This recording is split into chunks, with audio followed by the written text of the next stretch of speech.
É hora da entrevista do dia com Denise Campos de Toledo.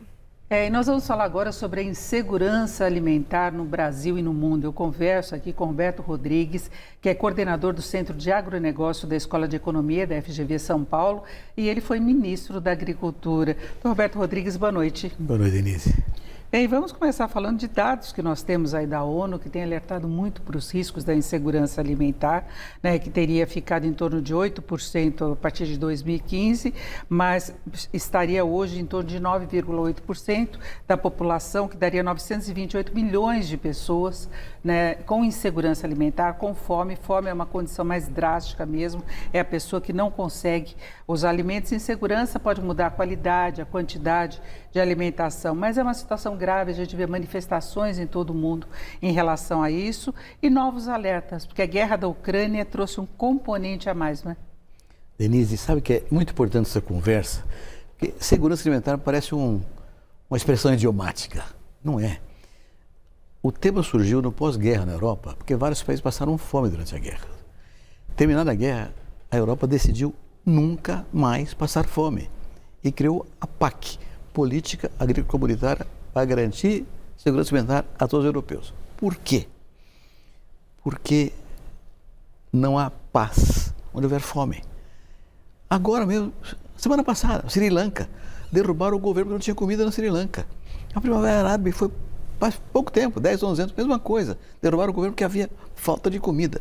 Então o que aconteceu este ano, o ano passado e este ano? A pandemia rompeu cadeias de produção, como todos sabemos. Os países que não são autossuficientes, China, Índia, países da Ásia particularmente, também na Europa, correram ao mercado para se abastecer na medida que não ia produzir o suficiente para elas. O mercado tinha um estoque baixo, que a safra tinha sido ruim o ano passado. Resultado, a demanda cresceu, a oferta não cresceu, os preços dobraram em dólar nas bolsas de Chicago, Nova York, etc. Então, subiu demais, houve inflação de alimentos no mundo inteiro. Consequência, governos e empresários do mundo inteiro, bom, vamos plantar mais para compensar essa quebra da produção desse ano. Plantar mais, precisa de mais adubo, mais semente, mais defensivo, mais máquinas, mas as cadeias de produção foram rompidas com a pandemia. Então, não tinha adubo, não tinha defensivo, não tinha máquina para todo mundo. Resultado, os custos subiram. Então, nós estamos num momento terrível, porque os preços agrícolas subiram por causa da escassez e o custo de produção aumentou muito porque os insumos também estavam em falta. Nós estamos diante de um cenário de solução complicada que piorou com a guerra, né? Porque a Ucrânia é um grande supridor de trigo e milho para a Europa, assim como a Rússia, né? E o trânsito de alimentos entre a Ucrânia e a Europa foi perturbado com a guerra.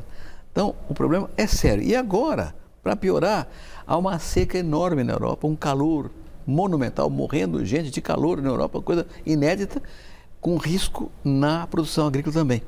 Então, a segurança alimentar é um conceito que significa paz, significa estabilidade política. Governos caem se houver fome muito grande. Então, a busca por suprimento alimentar é fundamental no mundo inteiro. Só se resolve de um jeito, Denise. Uma oferta, um choque de oferta, uma produção grande. Quem pode fazer isso? Brasil, Hemisfério Sul, Argentina, Brasil, né? E, se possível, também Estados Unidos com uma safra grande plantada já esse ano. Então, o ano que vem, ou nós temos uma safra grande no Hemisfério Sul, e uma safra boa nos Estados Unidos, que recompõe os estoques e reduz os preços, a inflação de alimentos, ou teremos um problema maior ainda no ano que vem em segurança alimentar no mundo todo. Agora, tem a questão dos fertilizantes também da Rússia, Sim. que foi uma grande ameaça. O Brasil, inclusive, tentou estreitar as relações, as conversas com o Putin para garantir o abastecimento do mercado local. Nesse ponto específico, como é que está a situação hoje? O governo foi muito bem, viu? Tanto a ministra Tereza Cristina como o Marcos Montes, agricultor hoje, saíram pelo mundo, foram para a Rússia, foram para o Canadá em busca de fertilizantes de potássio, foram para o Marrocos, foram para a Jordânia, países que são alternativas à oferta de alimentos, e resolveu o problema. Então, o governo correu atrás do prejuízo e resolveu. Nós estamos abastecidos, a safra deste ano está praticamente resolvida. Vai faltar um pouquinho só, mas há alternativas tecnológicas internas que resolvem o problema. Então, não vai ter drama fertilizantes, esse ano de falta de fertilizantes. Mas o preço subiu 40%. E junto com esse preço nós temos um outro problema no caso do Brasil, por exemplo, que alguns estudos apontam que tem de 33 milhões até 61 milhões de pessoas com insegurança alimentar, inclusive pela perda das doações, que nós tivemos uma disparada durante a fase pior da pandemia e que foram minguando, não é? Então coincidiu essa situação de aumento de preços com algumas restrições de oferta com o empobrecimento da população, porque o desemprego aumentou.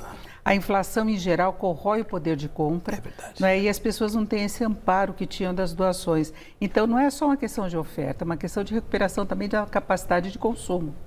Principalmente isso, Denise, porque o comércio tem oferta e demanda. A agricultura faz a parte dela, a oferta garantida, até exporta excedente, sobra excedente para exportar. Né? Mas como é que tem uma safra tão grande e o preço subiu tanto? O preço não é dado pelo Brasil. O custo de alimentos é dado pela Bolsa Universal. Os preços são universais. O que muda no país do norte é o câmbio. Né? Então, o que acontece é que os preços subiram muito no mundo inteiro. A inflação na Europa é trágica. Estados Unidos, Europa, a inflação 9,1% nos Estados Unidos. Então, é uma coisa inédita a inflação determinada pela questão alimentar e energia também. Energia também foi um fator sério de inflação. Agora, o senhor recentemente fez um manifesto aí defendendo a ampliação da oferta de alimentos, aproveitando mais o potencial aqui do Brasil, fazendo com que a safra de 2023 chegue a 300 milhões de toneladas. Esses 300 milhões seriam de grãos. Grãos, só grãos. Que é o que domina, inclusive, a pauta exportadora do Brasil. Não é? Junto com a pecuária também, não é? Não, e também açúcar, também café, suco de laranja, são vários produtos que compõem a pauta exportação. Mas a soja é a líder absoluta, seguida pelas carnes. Agora, isso não resolveria o problema da falta, da escassez de alimentos. São commodities que trazem um retorno importante para o Brasil em termos financeiros, mas que não dão esse abastecimento necessário para a insegurança alimentar. Mas reduz a insegurança alimentar. Uma super oferta no Brasil, eu acho que era importante para o Brasil mostrar ao mundo que estava ajudando o mundo. Estamos aqui para ajudar o mundo. Vamos aumentar a produção, independente do preço, se vai ser pior ou melhor, mas o Brasil vai fazer uma grande safra para melhorar o abastecimento, reduzir a inflação e reduzir a insegurança alimentar. Então era um papel de caráter internacional importante para o Brasil. O governo fez o que foi possível no plano de safra e os produtores rurais vão plantar uma safra grande. A expectativa é colher mesmo pelo menos 300 milhões de toneladas de grão no ano que vem, pelo menos. O Plano Safra foi bem recebido, inclusive se tentou conter um pouco aquela questão dos juros, que era uma coisa que preocupava, que nós estamos numa fase de elevação dos juros, não foi repassado todo o aumento. Agora, as demais políticas estão no caminho certo para a gente ter essa boa safra? A base da política anual é o Plano de Safra, é o crédito e o seguro. Né? O crédito saiu 38% a mais que o ano passado, mas o juro subiu muito mais. E o custo subiu 40%. Então, há uma defasagem pequena. Como a agricultura ganhou dinheiro nos últimos 2 anos, o agricultor capitalizado compensa o que foi faturado de crédito. Né? Então, eu acho que não há problema em relação ao plantio. Tem insumo suficiente, fertilizantes, defensivos, está tudo suficiente. Apertado e caro, mas suficiente. Então, eu acredito que as condições estão dadas para uma boa safra. Depende agora, Denise, de São Pedro. Eu ia perguntar exatamente a condição climática, porque o senhor citou até a situação da Europa, mas há uma tendência de piora dos eventos climáticos. A gente viu a seca muito forte no sul, depois excesso de chuvas. Exatamente. Então são extremos que Geada. estão sendo registrados no mundo. Geada, frio intenso, calor em outras áreas, esse inverno completamente estranho que estamos tendo, não é? Mas olha, Denise, eu estou confiante. Eu vou dar 3 números para você ver por que a gente está confiante. Em 1984, nós fizemos o primeiro congresso de agronegócio do Brasil, em Brasília, 84. Eu me lembro muito bem que lançamos em 84 o desafio de produzir 100 milhões de toneladas de grãos. Naquele ano, 84, produzimos 58 milhões de toneladas de grãos. Então, 100 milhões era um sonho distante. Sabe quando produzimos 100 milhões? Em 2001. Ou seja, 17 anos depois, estamos de 58 milhões para 100 milhões. 14 anos depois, 2015, 200 milhões.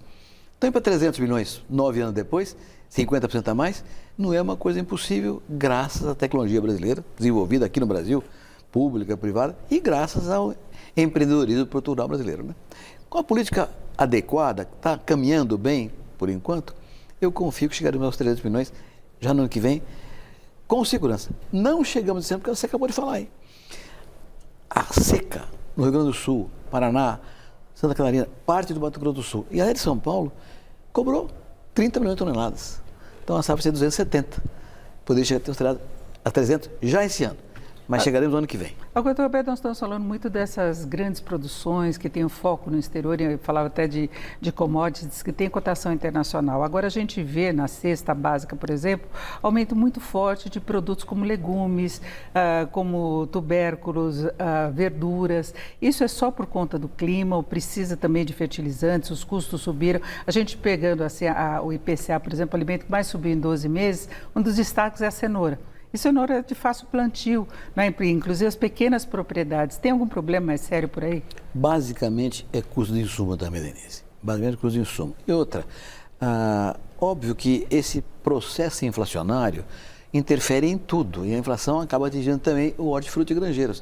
Não é uma coisa diretamente ligada, por exemplo, à segurança alimentar da Europa. Mas o reflexo aparece também nas pequenas culturas. É inevitável. É o controle da inflação que pode minimizar esse problema também de uma forma mais ampla. É um choque de oferta grande, aí cai a inflação e as coisas diminuem para todo mundo. Nós estamos quase fechando, mas em relação ao pequeno proprietário, a situação está caminhando bem? Há estímulo para isso? No plano de safra, o Pronaf foi bem beneficiente, digamos assim, para o produtor rural. Então, houve um benefício para o produtor rural pelo Pronaf e o pequeno produtor está mais atendido. Mas é preciso muito mais do que isso, Denise. O Brasil tem 5 milhões e meio de propriedades rurais. 1 milhão estão no mercado, 4 milhões não estão. São pequenos produtores do Nordeste, do Norte, do Sudeste. Então, precisa de uma política grande para trazer esse pessoal ao mercado via cooperativas. Então, tem um grande movimento para que as cooperativas tragam esse pessoal pobre e que passa fome para o mercado brasileiro. Até que para que eles também tenham mais renda e continuem com a produção em expansão, exatamente, não é? Exatamente. E sejam, de fato, autossuficientes para a sua alimentação. Perfeito. Nós ouvimos aqui Roberto Rodrigues, que já foi ministro da Agricultura e agora é coordenador do Centro de Agronegócio da Escola de Economia da Fundação Getúlio Vargas de São Paulo. Então, Roberto Rodrigues, muito obrigado, uma boa noite. Foi um prazer. Obrigado a você.